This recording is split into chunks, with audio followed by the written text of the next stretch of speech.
Assalamualaikum warahmatullahi wabarakatuh.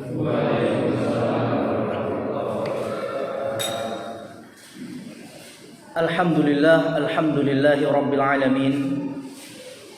Wa bihi nasta'inuhu ala umurid dunya waddin.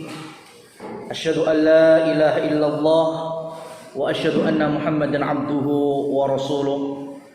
فقال الله تعالى يا أيها الذين آمنوا اتقوا الله وقولوا قولا سديدا يصلح لكم أعمالكم ويغفر لكم ذنوبكم ومن يطع الله ورسوله فقد فاز فوزا عظيما. أما بعد jamaah muslimin muslimat rahimani wa rahimakumullah. Alhamdulillah, segala puji bagi Allah kita panjatkan atas nikmat dan anugerahnya. Lebih khususnya kita dalam kondisi bermajlis yang sebelumnya Allah menurunkan hujan, insya Allah tambah seger, nggih. Tapi ya bisa jadi tambah ngantuk. Apapun itu, insya Allah berdirinya kita dari majlis, kemudian sholat isya dan pulang, masuk ke dalam doanya Nabi, qumu maghfuran minallah. Berdirilah kalian, pulanglah kalian dari masjid-masjid atau rumah-rumah Allah dalam kondisi dapat ampunan dari Allah. Karena bermajlis menuntut ilmu, rahmat sakinah kita dapatkan, Allahumma amin. Saudara yang dirahmati Allah Subhanahu wa taala, pada kesempatan yang lalu kita telah menyampaikan bagaimana Rasulullah Shallallahu Alaihi Wasallam mendapatkan wahyu. Kemudian kita tutup dengan uraian bahwa kondisi Mekah secara khusus bukanlah daerah yang masuk kategori fatrah. Kenapa? Karena dakwah terus berjalan dengan beberapa argumentatif yang ilmiah, baik ada hadisnya, begitu pula ada sejarahnya. Yang pertama, di saat Rasulullah lahir, hidup, bahkan sebelumnya masih ada sebagian penduduk Mekah yang berkeyakinan Hanafiyah atau ikut agamanya Nabi Ibrahim, Hanifah muslimah, bertauhid. Bisa ikut Taurat, bisa ikut Injil yang masih murni. Ya. Istilahnya apa, Mas? Monoteisme. Hanya satu Rabb, tidak ada Tuhan-Tuhan yang lainnya. Monoteisme. Yang kedua adalah perjalanan Rasul keliling kuburan. Kemudian beliau doakan ahli kubur yang sedang disiksa karena tidak bersih di dalam beristinja. Yang kedua, karena mereka suka mengadu domba atau ghibah. Kalau ahli kuburnya itu orang musyrik, orang kafir, pasti Rasul tidak doakan. Rasul doakan karena punya iman. Orang itu kalau punya iman, dosa sebesar apapun masih ada potensi Allah ampuni, apalagi yang mendoakan Rasulullah Sallallahu Alaihi Wasallam. Sampai situ insya Allah ya. Kita akan lanjutkan masuk ke wahyu terputus. Jadi setelah mendapatkan Iqra bismi rabbikal ladzi khalaq sampai 5 ayat itu, Rasul menggigil pulang dan seterusnya. Ternyata selepas itu tidak ada kejadian lagi. Bahkan Rasulullah itu sampai merasakan rindu, kangen. Kangen ketemu sosok yang beliau temui di Gua Hira, yaitu malaikat Jibril. Padahal ketemu wedi. Kan aneh, Mas. Kalau ketemu ndrodok, tapi kalau nggak ketemu ya kangen. Ini Allah jadikan hati Rasul kangen, rindu untuk menerima wahyu kedua, ketiga dan seterusnya. Tapi sebagian ulama mereka menyebutkan vakumnya jeda Nabi tidak menerima wahyu itu sampai 2 tahun. Maka ini nggak mungkin, Mas. Terlalu lama istirahatnya. Ya, padahal tanggung jawab Nabi Muhammad untuk berdakwah, wah itu langsung saat itu juga sudah terbebani di pundak beliau.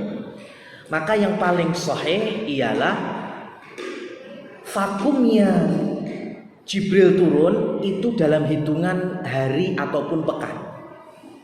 Ya, jadi Rasul itu ketika rindu balik lagi ke Gua Hira. Ya kok nggak ketemu lagi, turun lagi. Besoknya kangen lagi, naik lagi ke Gua Hira. Nggak ketemu lagi, turun lagi. Ya, tetapi di buku kita, ya di Ar-Rahiqum Mahtum di sini ada yang menyebutkan bahwa Rasulullah Shallallahu Alaihi Wasallam di halaman ke-93 kalau punya bukunya, di situ disebutkan Nabi saking galaunya pengen rindu ketemu malaikat Jibril itu sampai berada di ujung bukit atau jurang, kemudian mau menerjunkan diri beliau, ya, dalam arti kasar kayak mau bunuh diri gitu, Mas. Ya, beliau punya keyakinan nanti ada yang nolong gitu. Maka riwayat-riwayat ini riwayat-riwayat yang lemah sekali. Tidak pernah Rasul ada keinginan untuk terjun bebas alias bunuh diri, tidak mungkin. Ya, maka riwayat-riwayat yang mengkisahkan Rasul kangen malaikat Jibril sampai pengen bunuh diri, nyeblok nih awak neng jurang, itu lemah semua dari sisi riwayat, ya, sisi sejarahnya semuanya dhaif. Kalau rindunya iya kangen. Maka kemudian Rasulullah Shallallahu Alaihi Wasallam pada suatu ketika naik lagi Gua Hira, kemudian beliau mendengar sesuatu di luar. Beliau tengok di luar, ternyata ada sosok yang sedang duduk di atas singgasana, kursi kebesaran, yang begitu besar, bersayap, yang satu sayapnya itu menutup ufuk bagian timur dan barat. Ya, ini sosok yang digambarkan oleh Nabi kita, makhluk yang begitu besar, duduk di atas singgasana. Singgasana itu kelihatan di atas, ya, seperti hanya kita melihat langit, bersayap, tapi satu sayapnya saja itu bisa menutup barat dan timur. Ya, Rasul melihat sampai gelap semuanya. Maka beliau pun merasa ketakutan untuk kesekian kalinya.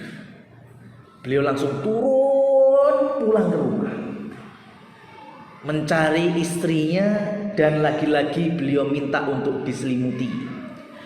Zammiluni, zammiluni, dathiruni, dathiruni, selimuti aku wahai Khadijah, selimuti aku. Dalam riwayat yang lain, Rasul sampai minta digerujuk air dingin, Mas, ya, supaya ya gementara hilang. Maka model seperti ini kemudian dibawa oleh beberapa saudara kita yang punya keahlian meruqyah. Ya, salah satu teknik meruqyah digebyur nganggo banyu itu loh, Mas, ya. Ya, habis dibacakan ayat kursi, An-Nas, Al-Falaq, mbek digebyur banyu. Ya, karena bisa menenangkan. Syukur-syukur lek banyu udan malah bagus. Nggak usah gebyur, udah keguyur dengan sendirinya langsung air yang datang dari Allah. Lah Nabi minta digebyur, dibasahi kepalanya. Maka di tengah-tengah kegelisahan beliau, diselimuti dan diguyur air itu, malaikat Jibril, sosok yang menutup ufuk langit baik dari timur dan barat, menurunkan wahyu. Ya ayyuhal muddatsir kum fa'andir wa rabbaka fakabbir wa thiyabaka fatahhir warujza fahjur wala tamnun tastakfir wali rabbika fasbir. Ada yang meriwayatkan ayat 1 sampai ayat 5, ada yang meriwayatkan ayat 1 sampai ayat 7. Yaitu Quran surat Al-Muddatsir. Ya ayyuhal muddatsir, wahai sosok yang berselimut, kum fa'andzir, bangun, siap-siap beri peringatan kepada umat. Nah, ayat ini ditafsirkan oleh ijma' ulama sebagai ayat lisensi Nabi Muhammad menjadi Rasul utusan Allah. Bukan cuma Nabi sekarang, Rasul utusan Allah, penutup semua Nabi dan Rasul. Kum fa'andzir, bangun, kemudian beri peringatan kepada manusia. Nah ini ayat beri peringatan, artinya sudah mulai ada beban dakwah. Ya, sampaikan kepada umat tentang agama tauhid, tentang ketentuan dan ketetapan syariat Allah Subhanahu wa taala. Wa rabbaka fakabbir, dan kepada Allah, kepada Rabbmu bertakbirlah, artinya mengagungkan Allah. Wa thiyabaka fatahhir, dan pakaianmu bersihkanlah, ya. Warrujza fahjur, dan hancurkan kemusyrikan, berhala-berhala. Ya, artinya dakwah membasmi kemusyrikan. Adapun berhala dihancurkan secara fisik nanti kejadiannya. Wala tamnu tastakfir, dan jangan minta upah dari dakwahmu. Ini untuk Nabi SAW. Wali rabbika fasbir, dan kepada Allah lah bersabarlah wahai Muhammad. Ini Quran surat Al-Muddatsir, ya, ayat awal-awal 1 sampai 7. Kemudian Rasulullah SAW pun berkata kepada Khadijah istrinya, intahaina ahdun naumi warroha. Wahai Khadijah, telah selesai, sudah habis waktu untuk tidur dan layeh-layeh. Sudah gak ada lagi waktu istirahat. Ya, Allah telah memberikan tanggung jawab mengenalkan ajarannya kepada umat. Ya, mulai saat itu Rasul sudah betul-betul terlantik menjadi utusan Allah. Ya. Beberapa hari kemudian turun juga ayat yang sama. Ketika Rasul berselimut, ya, malaikat Jibril membawa wahyu, ya ayyuhal muzammil. Kalau tadi ya ayyuhal muddatsir, kalau sekarang ya ayyuhal muzammil. Jadi surat Al-Muddatsir sama surat Al-Muzammil itu memang turunnya unda-undi. Al-Muddatsir dulu, baru kemudian Al-Muzammil. Qumil laila illa qalila, nisfahu awin qus minhu qalila, au zid alaihi warattilil qur'ana tartila. Ya ayyuhal muzammil, wahai sosok yang berselimut, qumil laila illa qalila, bangun di waktu malam meskipun itu sebentar.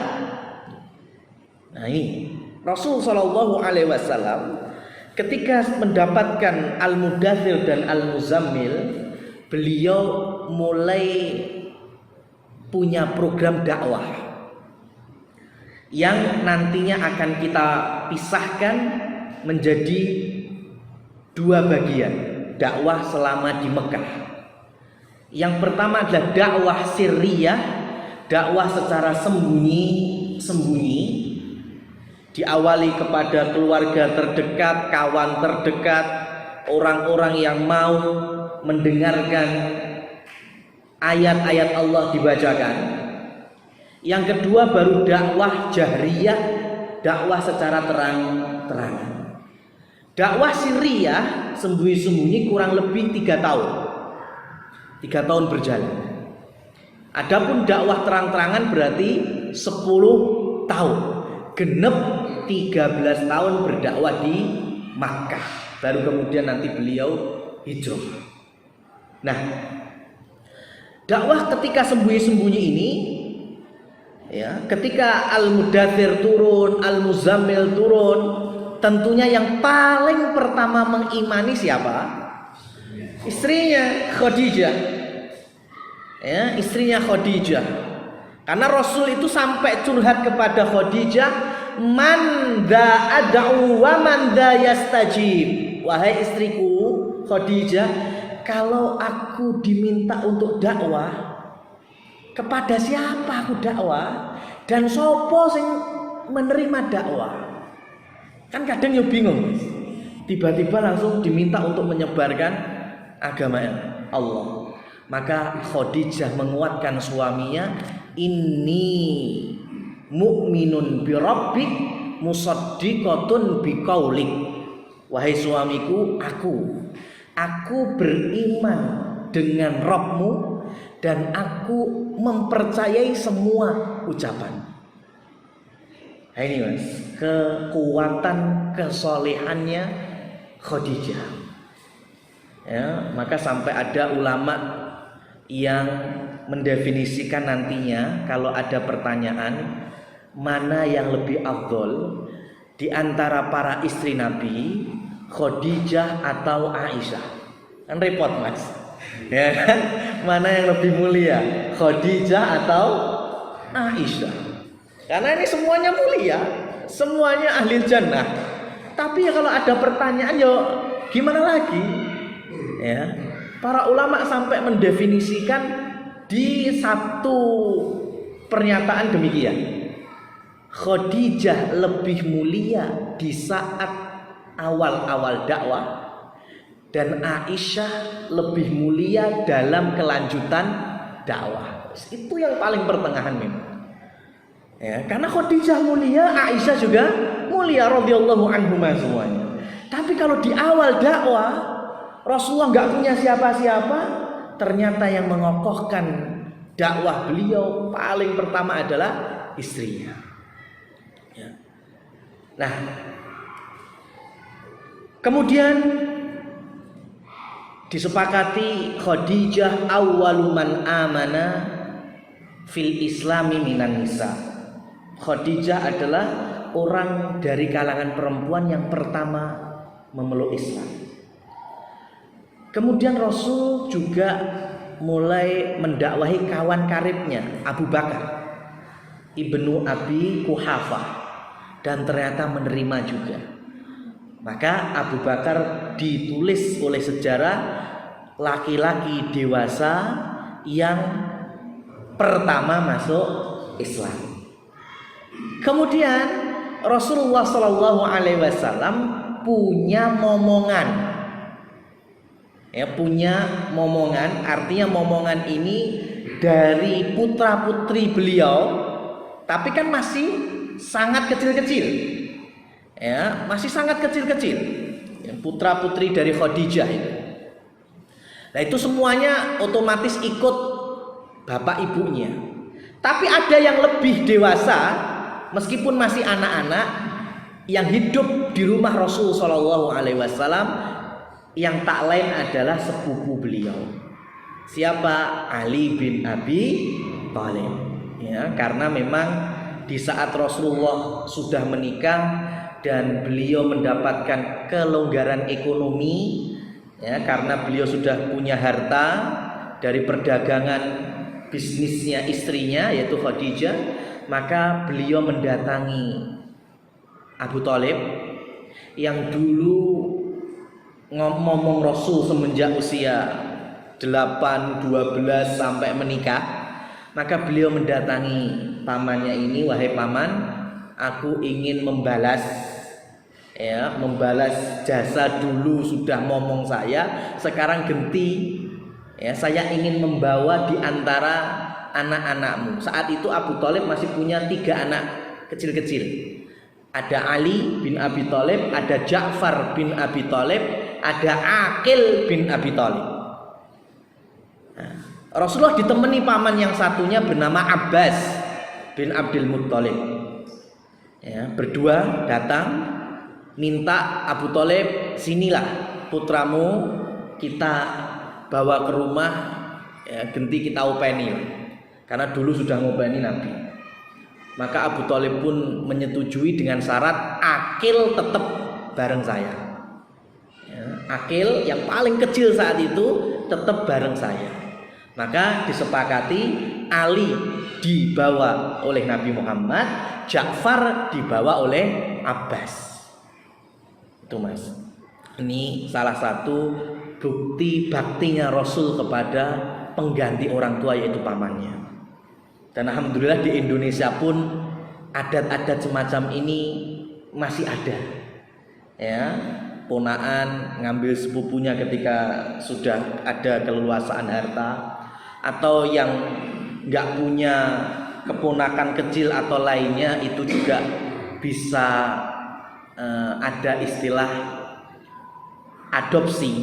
Ya, dalam syariat dikenal dengan tabani. Karena Nabi SAW nantinya juga mengambil Zaid bin Harithah. Ya, tetapi tolong perlu difahami bahwa adopsi itu ada dua definisi, Mas ya. Untuk bahasa kita, adopsi dalam definisi yang pertama adalah mengangkat anak, kemudian memasukkan ke dalam kakak, sehingga memasukkan kepada nasab. Gini pembuatan. Nah, ini yang nggak boleh. Ya, ini yang terlarang, mengadopsi anak. Ya, entah itu dari panti asuhan, entah itu dari keluarga, entah dari manapun, tapi kemudian dimasukkan ke dalam kartu keluarga. Sehingga contohnya tadi Zaid aslinya anaknya Harithah. Bapaknya namanya Harithah. Saat itu berubah menjadi Zaid bin Muhammad. Karena yang ngadopsi siapa? Nabi Muhammad. Maka turunlah Quran surat Al-Ahzab ayat yang kelima. Ud'uhum li'abaihim. Panggillah anak-anak adopsi kalian dengan nama-nama ayah nasabnya atau ayah kandungnya. Ya, maka ini aqsatu indallah, ini yang di sisi Allah menjadi adil. Nggak boleh kita merubah nasab. Ya, jadi kalau kita pengen mengadopsi anak, silahkan, nggak masalah. Ini termasuk kemuliaan, apalagi diadopsinya dari kalangan aitam, anak-anak yatim. Rasulullah SAW bersabda, ana wa kafilul yatim kahataini. Aku dengan orang-orang yang bertanggung jawab ngopeni anak yatim seperti dua jemari ini. Begitu dekatnya nanti posisi bersama Rasulullah di dalam surga. Jadi adopsi definisi yang kedua itu yang dibolehkan. Boleh ngambil anak, ngambil bayi di rumahnya, tapi tetap dengan nasab orang tua aslinya. Ya, jadi nanti kalau sudah semakin dewasa dikenalkan, ya, orang tuanya diajak silaturahim ke orang tua kandungnya, itu bagus. Ya, dan itu yang terjadi sampai sekarang di beberapa belahan negara-negara Islam, baik yang ada di Jazirah Arab maupun di luar Jazirah Arab. Di Indonesia pun ada yang semacam ini. Dan terbukti akhirnya anak ini sayang sama orang tua dua-duanya, orang tua kandung sama orang tua asuh. Asalkan betul-betul baik di dalam membinanya. Ya, bukan malah kemudian ngilangkan nasabnya. Ini malah yang repot. Tapi PR selanjutnya kalau ngadopsi dari bayi kemudian tetap menjaga nasabnya, tolong perkara yang selanjutnya adalah kemahroman. Ya, mungkin ada ibu-ibu pengen ngadopsi anak, ketemu anaknya bayi laki-laki. Ya, kemudian tambah gede, bayi laki-lakinya menjadi balik, maka antara anak asuh sepanjang tahun ini dengan ibu asuhnya mahram bukan? Bukan. Ya, maka aurat harus tetap dijaga. Ini memang cukup repot. Yang laki-laki sama, ngadopsi bayi ternyata bayi perempuan. Saya gede, saya balik, maka bukan mahram. Maka hati-hati dengan aurat. Maka para ulama memberikan solusi, kalau memang diniati ngadopsi, maka lebih baik antar suami istri ini mengambil keluarga terdekat yang mahram dari pasangan ini. Ya, contohnya laki-laki mencari keluarga keponakan laki-laki dari istrinya. Ya, jadi semakin gede bayi laki-laki ini balik masih ponaan istrinya. Sama bapak asuhnya mahram, bukan mahram, maksudnya sama-sama laki-laki, aman. Dan sebaliknya, kalau perempuan pengen ngadopsi bayi perempuan, maka dari keponakan atau yang masih satu rahim ya dengan suaminya.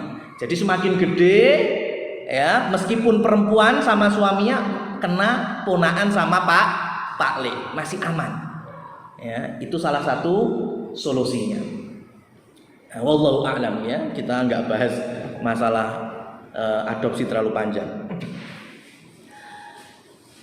Intinya adalah ketika Rasulullah Shallallahu Alaihi Wasallam mendapatkan perintah berdakwah, beliau mulai mengawali dari yang terdekat, istrinya Abu Bakar, kemudian Ali ya yang ada dalam asuhannya, putra-putrinya, kemudian ada pula satu budak yang dikenal di kalangan kita dengan nama Bilal bin Rabah radhiyallahu anhu. Maka orang-orang inilah yang menjadi pionir masuk Islam di awal kali Islam berkumandang.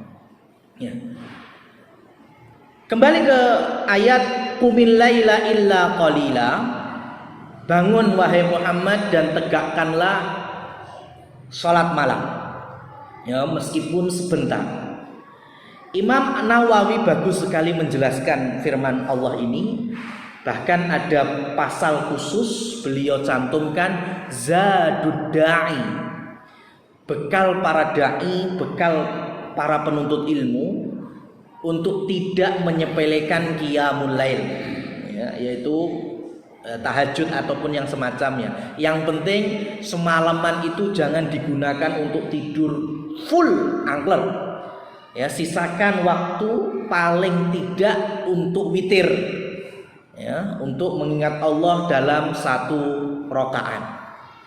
Nah, disebutkan bahwa di awal-awal dakwah itu sudah ada kewajiban sholat.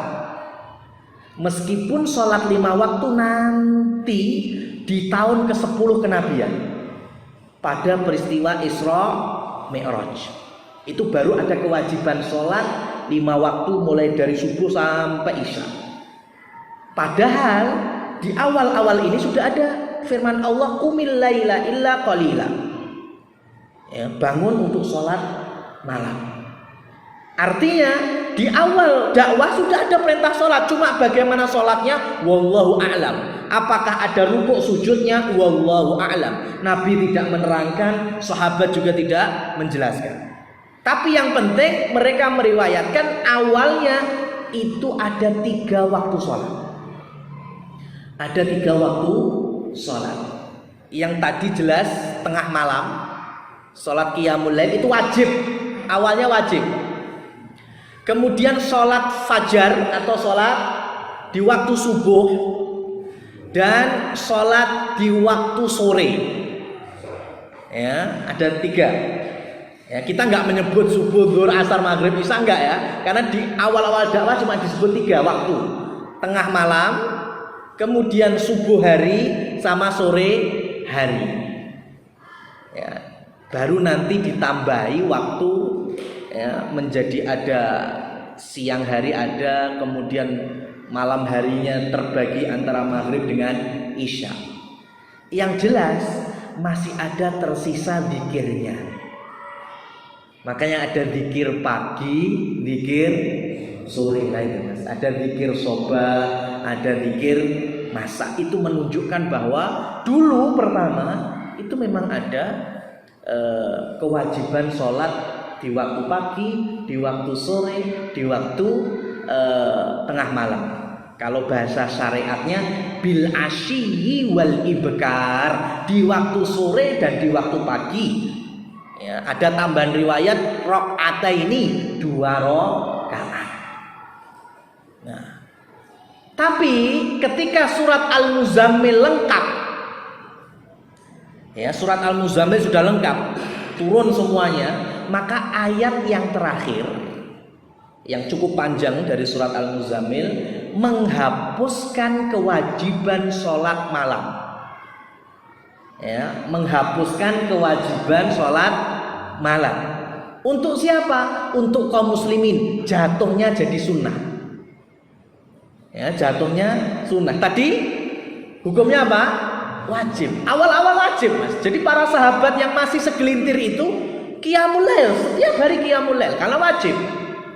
Diwajibkan oleh Allah Subhanahu wa taala. Tapi di ayat terakhir dari surat Al-Muzammil dijelaskan bahwa sudah dihapus, qiyamul lailnya menjadi sunnah, enggak wajib. Kecuali bagi Rasul sallallahu alaihi wasallam. Bagi Rasul qiyamul lail masih wajib.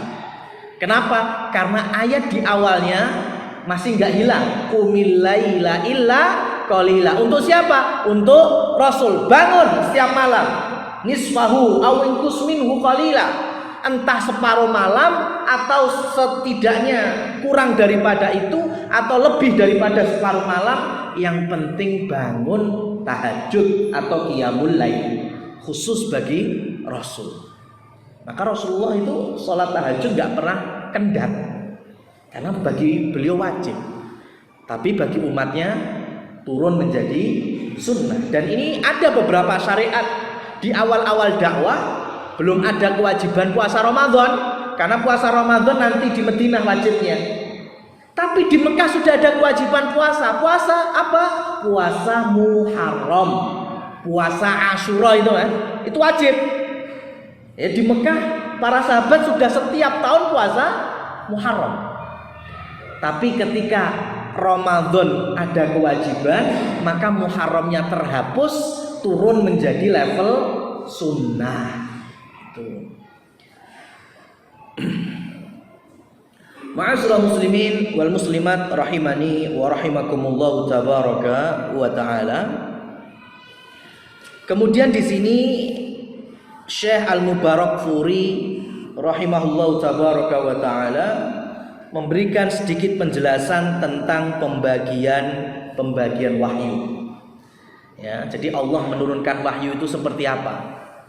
Ya, di sini disebutkan satu bisa dalam bentuk mimpi, ya, dalam bentuk mimpi yang sudah kita ambil penjelasannya Jumat yang lalu. Yang kedua, apa yang disusupkan ke dalam jiwa dan hati Rasulullah tanpa dilihatnya, sebagaimana yang Rasul Shallallahu Alaihi Wasallam katakan, sesungguhnya Jibril atau Ruhul Qudus menghembuskan ke dalam diriku bahwa suatu jiwa sama sekali tidak akan mati hingga disempurnakan rezekinya. Jadi hadis tentang setiap makhluk itu pasti mati setelah rezekinya sempurna. Itu model wahyunya tiba-tiba langsung ada dalam diri Rasul Shallallahu Alaihi Wasallam, dihujamkan gitu. Maka Allah Subhanahu Wa Taala telah memberikan penjelasan. Inna sanulki alaika qaulan tsaqila. Ini dalam 2 surat tadi ya, salah satunya Allah berfirman, "Hei Muhammad, sesungguhnya Allah kami ya akan melemparkan," bahasanya pakai melemparkan ayat-ayat, melemparkan syariat-syariat kepadamu dengan sangat kuat. Sanulki alaika qaulan tsaqila. Tsaqil itu berat. Maka Quran itu berat Rasul terima. Ya, kadang mimpi sampai beliau keringetan, kadang sadar sampai beliau pingsan. Ya, seperti hanya dihujamkan langsung itu kadang Rasul lagi layah-layah di pahanya sahabat. Ya, Rasul sedang istirahat bareng sahabat, beliau ada di kaki sahabat, tiba-tiba wahyu turun. Itu sahabat yang merasakan, sampai menceritakan koyok-koyok balungi ceklek, saking beratnya wahyu turun. Di Haji Wada Rasul mengendarai untanya, ya, al-adba'. Kemudian turun al-yauma akmaltu lakum dinakum wa atmamtu alaikum ni'mati wa raditu lakumul islam dina. Surat Al-Maidah ayat 3 turun, Rasul sedang di atas untanya sampai nibo. Ya, untanya sampai menderum kesakitan.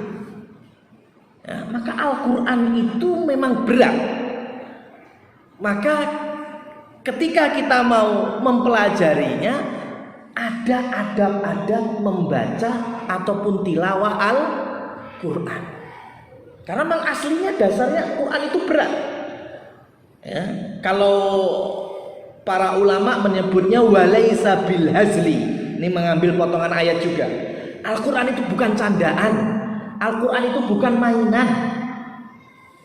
Ya, maka aneh sekali ketika ada lembaga pendidikan atau sekolah-sekolah, ya, atau mungkin yang untuk adik-adik TPA baca Al-Quran, ya, sebelumnya atau sesudahnya dimulai atau diakhiri dengan nyanyi-nyanyi, itu belas nggak masuk, Mas.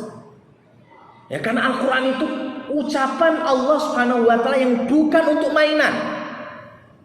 Ya, bukan untuk mainan. Gimana pengen menghafal Al-Quran diawali sama keplok-keplok? Gak masuk. Rasul sampai pingsan.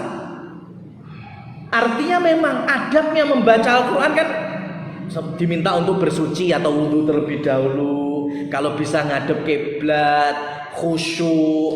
Ya, kalau ngantuk ya kembali wudhu atau diletakkan tidur aja dulu, baru nanti kalau sudah bangun baca Al-Quran lagi, mentadaburinya. Seperti itu. Karena Rasulullah SAW sudah mewanti juga. Akhafu alaikum sittan, aku takutkan kepada kalian 6 perkara. Dan diantaranya Rasul sampaikan wanaswatan yattakhidunal Qur'an mazamira. Ya, dan ini yang kami takutkan ada di zaman-zaman sekarang. Rasul sudah takut 15 abad yang lalu. Aku takut terjadi pada kalian. Ada 6 perkara. Salah satunya yaitu wanaswan. Pemuda-pemuda, anak-anak muda yang menjadikan Al-Quran mazamiro, seruling-seruling. Ya, kemudian ditafsirkan oleh para sahabat dan generasi salafus saleh, yuqaddimuna liyughanni al-Qur'ana. Jadi orang-orang di zaman-zaman akhir sebagai tanda-tanda kiamat itu majokne imam sing penting iso nyanyi. Ini bahasanya salafus saleh, bukan saya ya. Sing penting bisa nyanyi, Quran dinyanyikan. Apa maksudnya? Kalau bahasa Indonesianya simpelnya gini, lebih mengedepankan merdu daripada syahdu. Bisa dimengerti nggak? Lebih mengedepankan merdu daripada syahdu. Artinya yang penting sing mendayu-dayu suarane wapi, ya. Padahal nggak mudeng. Ayat itu apa tafsirnya nggak mudeng. Itu sudah Rasul wanti-wanti. Anak-anak muda yang mereka lebih senang membaca Al-Quran dengan nyanyian-nyanyian. Zaman sekarang sampai ada langgem Quran, kan? Pengen mau copat atau pengen apa lagi? Ya, versi gundul-gundul pacul, ada semuanya itu. Fala haula wala quwata illa billah. Betul, shadaqa Rasulullah. Rasulullah betul sekali. Ya, telah muncul demikian. Ya, lebih mengepentingkan seperti itu. Kalau masalah memerdukan dalam arti tartil, ada nasnya, ada dalilnya. Zayyinu al-Qur'ana bi aswatikum, kata Rasulullah. Hiasi Al-Quran dengan suara-suara kalian. Ya, maksudnya bagaimana? Ya kalau kita ngaji ada tilawahnya, ada murotalnya, silahkan. Tapi jangan kemudian pakai langgam-langgam yang itu mirip dengan nyanyian. Ya, jadi Al-Quran diibaratkan mazamir, seruling-seruling nyanyi. Ya. Dan ini kalau pengalaman pribadi di lapangan, Mas. Ya, kami ini apalagi musim Ramadan itu sering sekali ada masjid atau ada jamaah. Ini kalau bicara sebelum corona ya, itu minta, Ustadz ada nggak santrinya yang mau jadi imam taraweh? Iya, insya Allah. Tapi yang kalau bisa yang suaranya bagus ya, Ustadz. Ya. Kenapa nggak pertama yang mudeng tafsirnya sekalian? Ya, nanti kultumnya sekalian tafsirnya. Lah itu yang saya tunggu-tunggu. Ya. Dan itu sekarang nyata, Mas. Terus kalau golek sing api suaranya wakil. Ya. Tetapi kalau faham akan kandungannya, wah baru bingung kita. Karena yang dikejar itu.